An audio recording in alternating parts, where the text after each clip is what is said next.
The forbidden liquid. The alien outpost on planet Rithera 9 was supposed to be peaceful. It was built for cooperation, half human, half alien. But peace did not mean trust. The alien warriors of the Cyrexian race were tall, elegant, and deadly. Among them was Zerali, daughter of a noble family. She was young, curious, and too proud to admit she found humans interesting.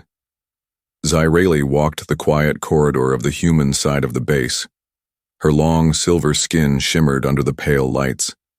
She was not supposed to be there. Aliens weren't allowed inside the restricted human quarters, but today, something strange called to her. A scent, a vibration, a faint hum that tickled her senses. She followed it.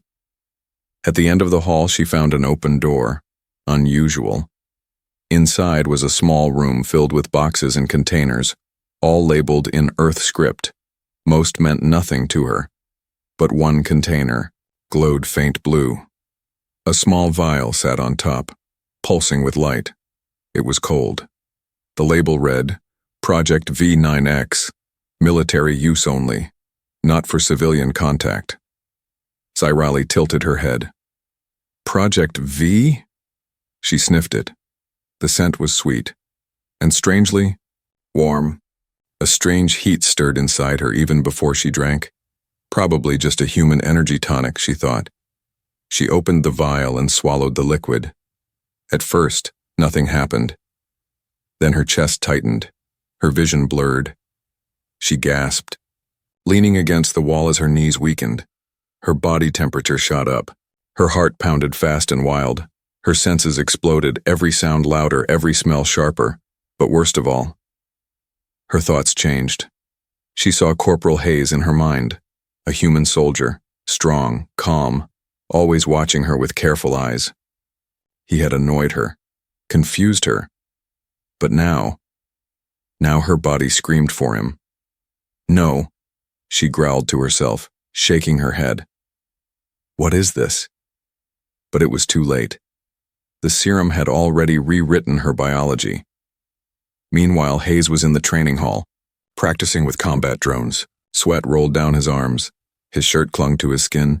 He didn't know someone was watching. Zerali entered, staggering slightly, her breath heavy. Her pupils were wide.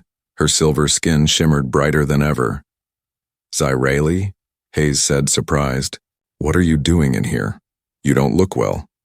She didn't answer. Her eyes locked onto him like a predator watching prey. Her hands twitched. Did you drink something? He asked, stepping closer. She growled softly. I found a liquid. It burned through me. I can't stop this feeling. My heart is racing. My skin itches. I feel wild. Hayes froze. His eyes darted to the emergency panel. Oh no. You drank one of the vials, didn't you? She didn't respond. Her body moved on its own, closer, closer. Zerali, listen to me, he said, backing up slowly. That wasn't normal liquid. That was a military-grade combat stimulant. It's designed to raise physical strength and other things. Other things? She whispered, her voice trembling. It boosts adrenaline and affects emotional centers, makes soldiers aggressive, sometimes hyper-focused, even aroused. Her eyes widened. The pieces clicked. You gave this to me, she roared. I didn't give it to you. You weren't even supposed to be near it. But logic no longer mattered. Zerali's mind was a storm. She grabbed his arm. Her touch burned hot against his skin. Help me, she whispered, voice cracking. Fix this or I will lose control. Hayes stared at her, realizing the danger. Not just physical, but something deeper, something primal. And the worst part? Part of him didn't want to run. The human, she can't resist Zerali, didn't remember how she ended up in his room. Her pulse was still racing. The walls felt like they were breathing. Her senses were too sharp. Every sound, every scent, every heartbeat around her felt louder than ever.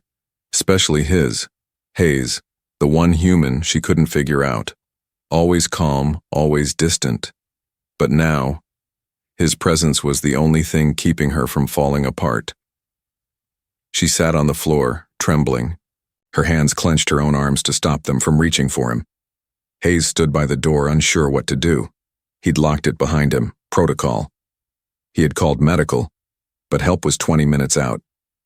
And 20 minutes was a long time, with a Syrexian female staring at you like you were both her enemy and her obsession. "I'm not going to touch you," he said softly. "You're not thinking clearly. It's the serum." Cyrali looked up, her breathing ragged. "I know what it is now, but I can't stop how it makes me feel." She closed her eyes. "Do you understand what's happening inside me, human? My body is screaming for contact. My blood is boiling. Every instinct tells me to take what I need." Hayes stepped closer, then paused. "And what is it you need?" Cyrali opened her eyes. Her voice dropped to a whisper. "You." Silence. The air between them grew hotter, but Hayes stayed calm, like a soldier trained for chaos. "This isn't real," he said. "It's the drug. It hijacks your chemistry, pushes emotions into overdrive, lust, aggression, hunger. It's not you." "But it's inside me now," she snapped. "It's part of me. I didn't ask for this, human. I didn't want this." Hayes looked into her eyes, not with fear, but with something gentler. "I believe you," he said. That shocked her more than the serum. What?" "I believe you didn't mean to drink it, and I believe you're fighting it." She stared at him, confused. "You're not scared of me?" Hayes shook his head. "I've seen Syrexian warriors tear tanks apart, but I've never seen one hold herself back while shaking like this. That's not weakness. That's strength." Something in her expression softened. Her claws slowly retracted. Her breathing eased just a little. "I came here to escape the noise," she said quietly. "All my people expect me to be strong, cold, perfect. But I wanted to feel something new. Your world is strange, your kind even stranger. And now, I feel everything all at once." Hayes sat down a few feet from her, keeping a respectful distance. "Well, I guess this is your first crash course in human biology," he said with a small smile. "Not how I would have chosen it." A shaky laugh escaped her lips. "You, humans, always finding humor when you're inches from death." "I've seen worse," he said. "Once a fellow soldier injected 2 vials by mistake and tried to hug a combat mech. He almost married it." She blinked, then laughed again. This time it sounded real. For a moment she forgot the fire in her blood. Then it hit her again. Hard. She groaned, curling forward. "I can't." "It's rising again." Hayes quickly stood, moving to his drawer.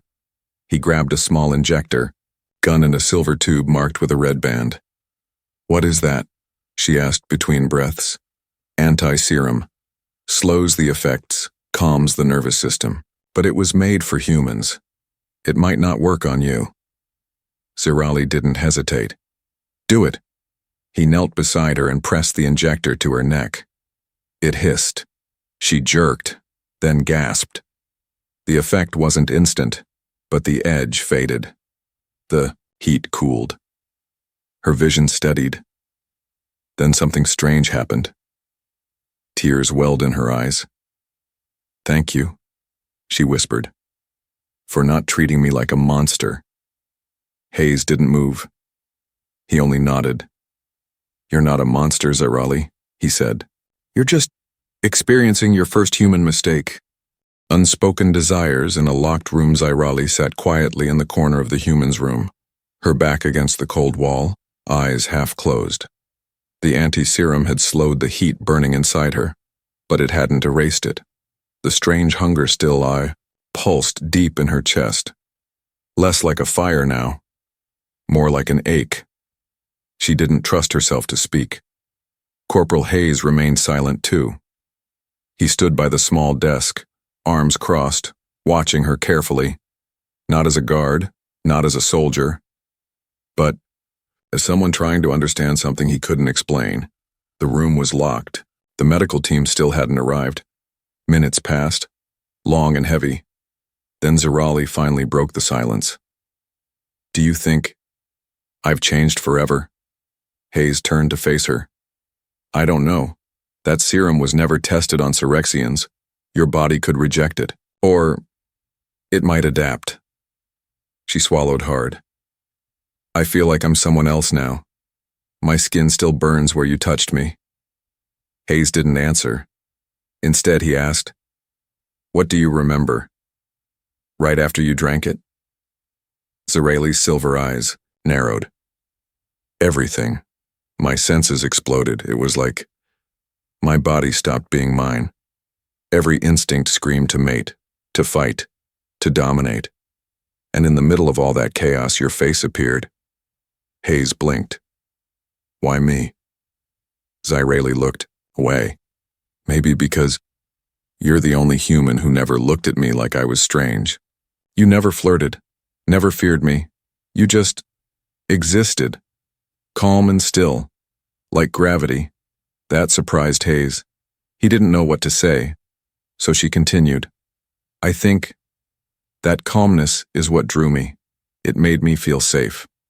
She paused, then whispered, and in that moment, safe felt like desire.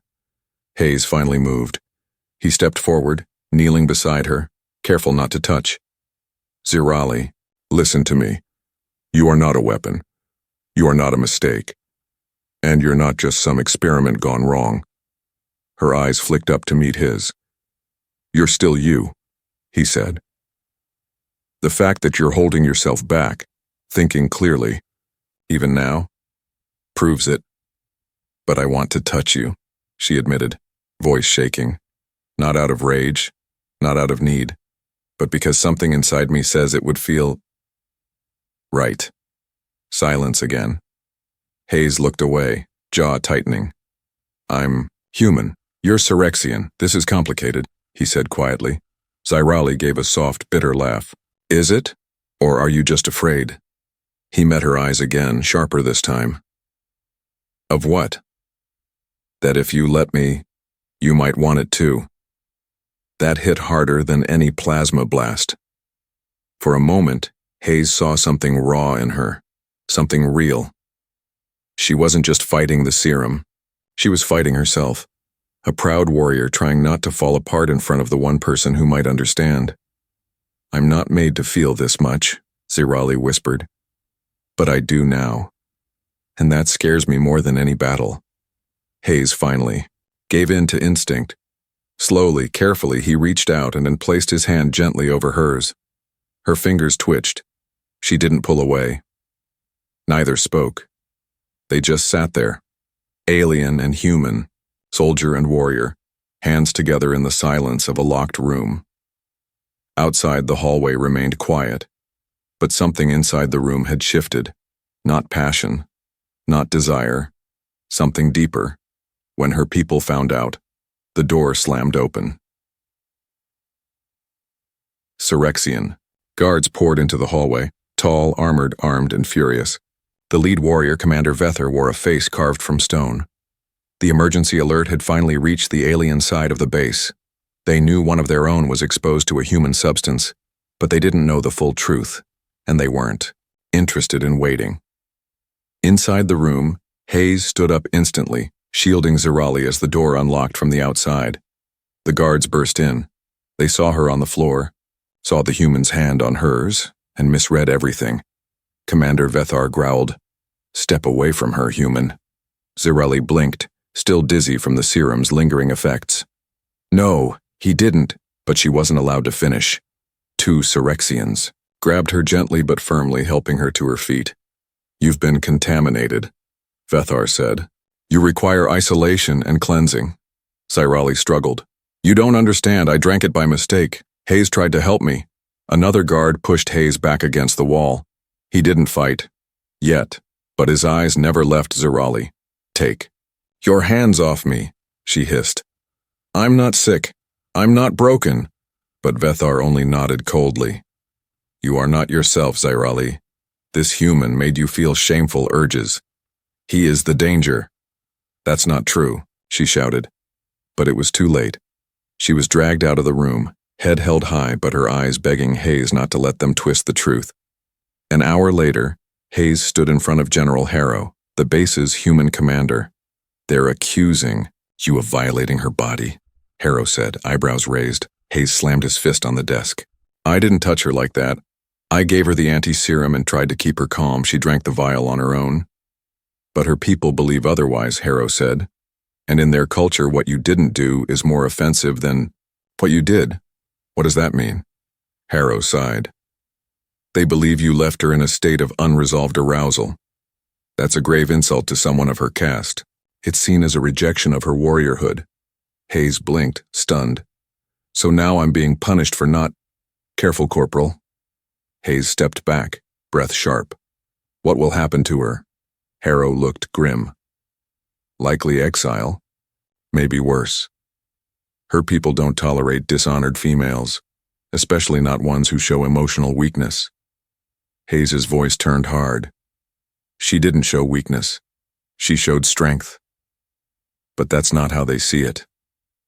Zirali sat alone in a dark chamber, surrounded by the old ones of her people, elders who judged through ancient law and cold logic.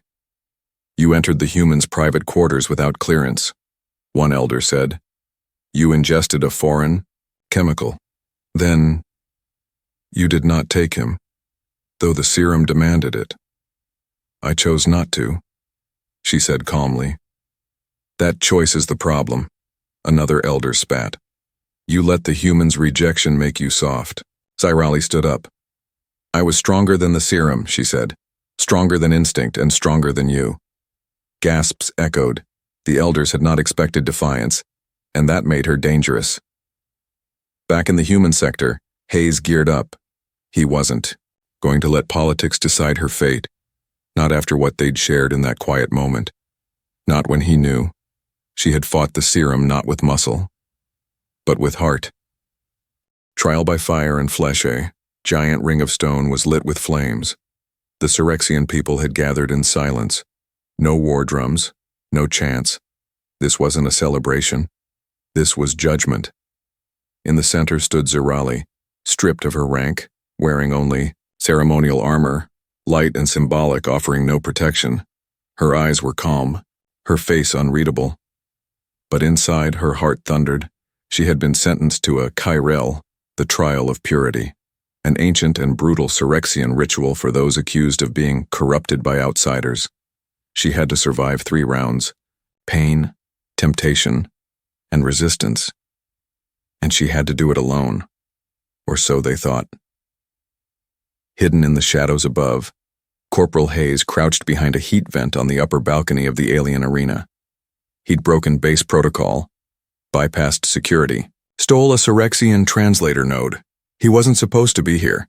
But when command refused to interfere, he made his choice. If they won't save her, I will. The first round began. Pain.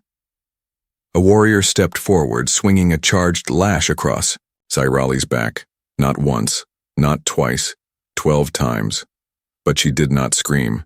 She bit her lip, stared straight ahead, and refused to fall. "Pain reveals the weak," the elder announced. "She has passed," but Hayes clenched his fists in rage. Her silver skin shimmered with wounds. Her blood trickled down her spine. "This is honor to them? Barbaric." The second round, temptation.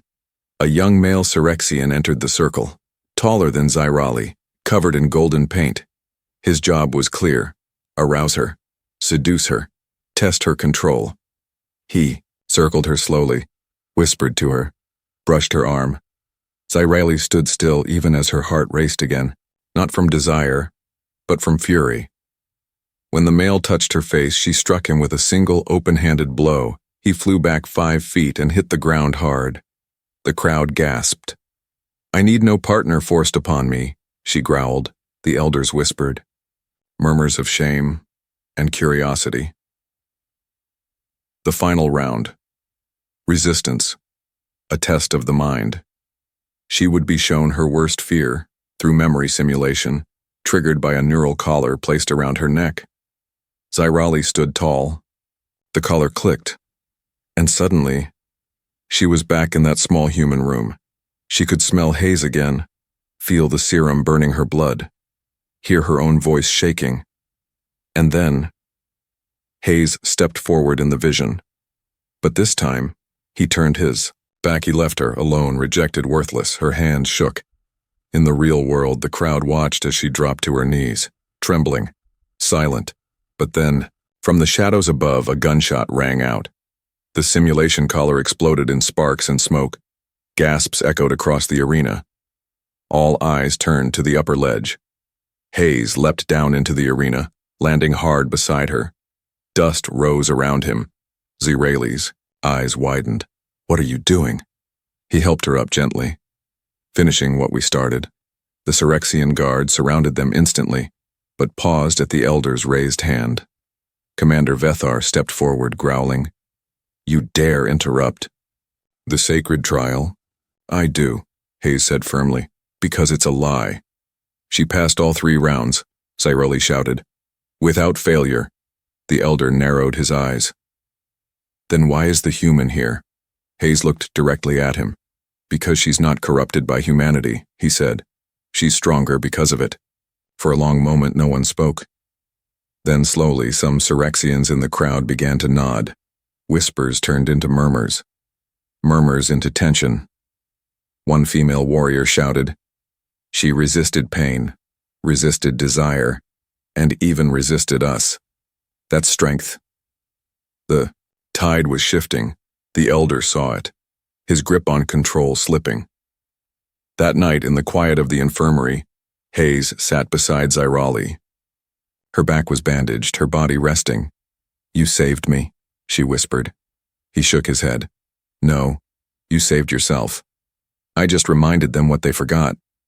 Zirali gave a tired smile, then softly asked, "Would you have left me in that vision?" Hayes looked at her gently. "Never." Exiled or chosen, the fire in the ceremonial arena had gone cold, but the storm inside Zirali had only just begun. She sat in the heart of the Syrexian council hall, bruised and bandaged, facing a half-circle of ancient stone seats. The same elders who had nearly broken her now held a different tone, one of cautious silence. At her side stood Hayes, hands behind his back, calm as ever. But his presence in this chamber was a storm of its own. No human had ever been allowed here. Yet he stood beside her like he belonged. One elder finally spoke. "You have resisted the trial, not with blind strength but with dangerous will.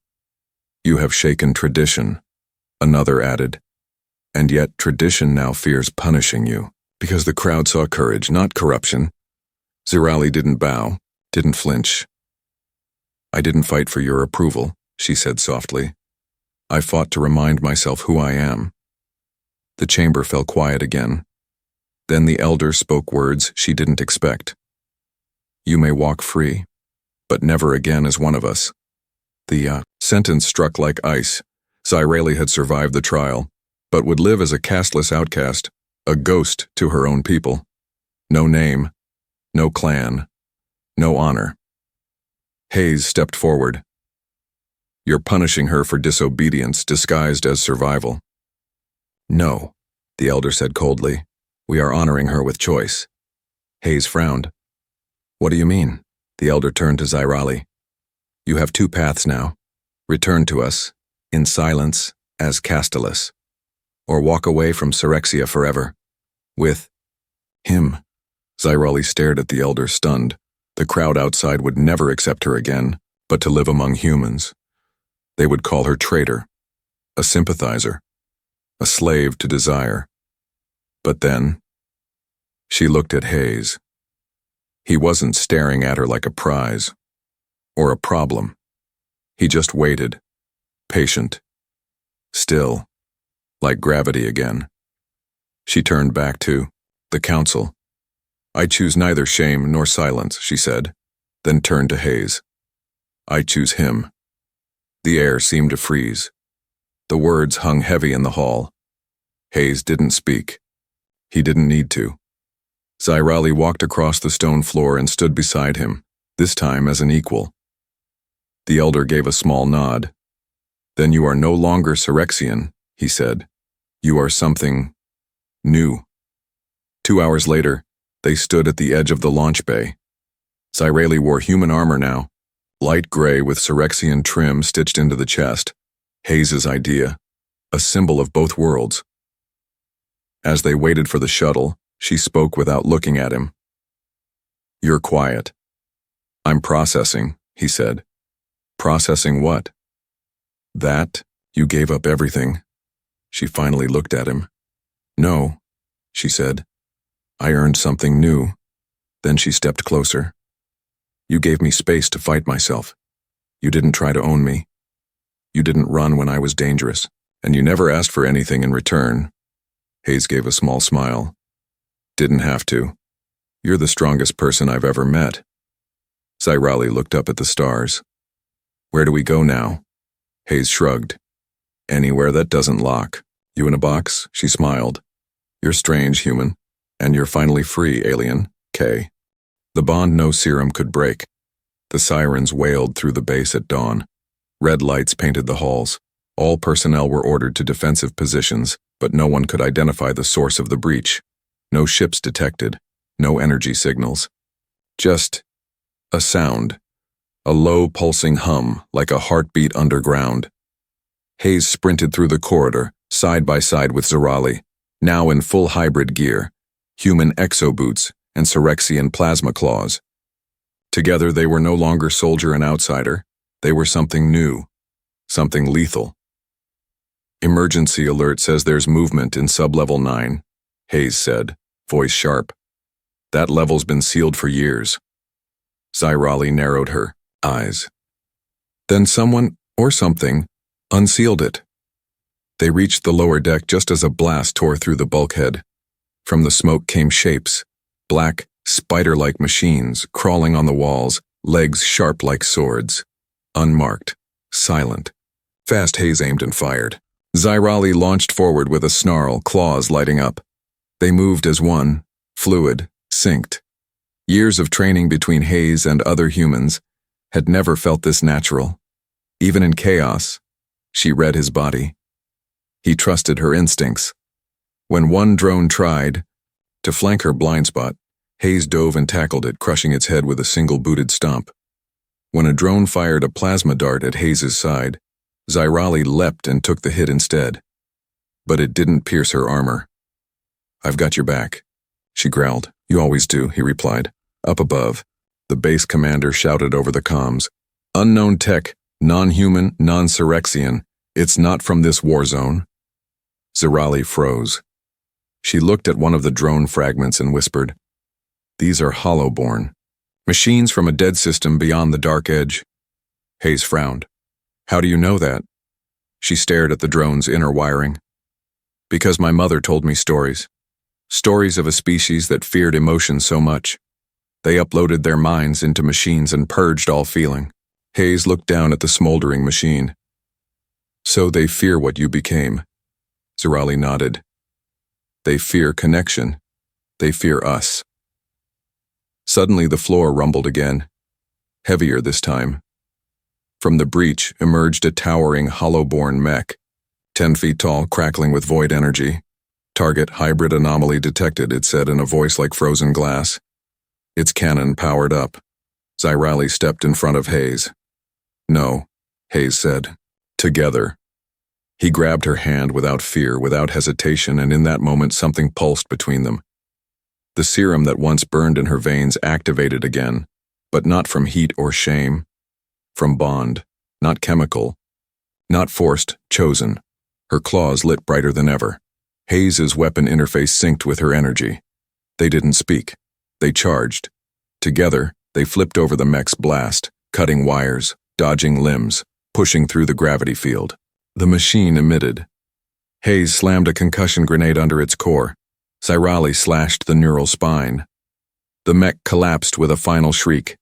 Emotion is error. She stood over its husk. Emotion is strength. Hours later, the base was quiet again. Repairs began. Debriefings were called, but no one missed what they saw on the battlefield. A human and a Syrexian fighting not like allies. but like one being. Later, on a quiet platform overlooking the stars, Zyrily sat beside Hayes. Her wounds were minor. Her breath was calm. "Do you think the serum made all this happen?" she asked softly. Hayes thought for a moment, then smiled. "No, the serum only broke the wall. You walk through it."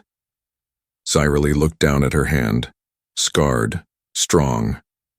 "I was afraid I'd lose myself to desire," she whispered, "but I found something else." Hayes turned to her. "What?" "A reason to stay human, even if I never was one." She leaned closer, her silver eyes reflecting the stars, and Hayes, calm as always, said, "You don't need to be human to matter to me." They didn't kiss. They didn't need to. Because what they had was already deeper, something no serum could fake, something no war could erase.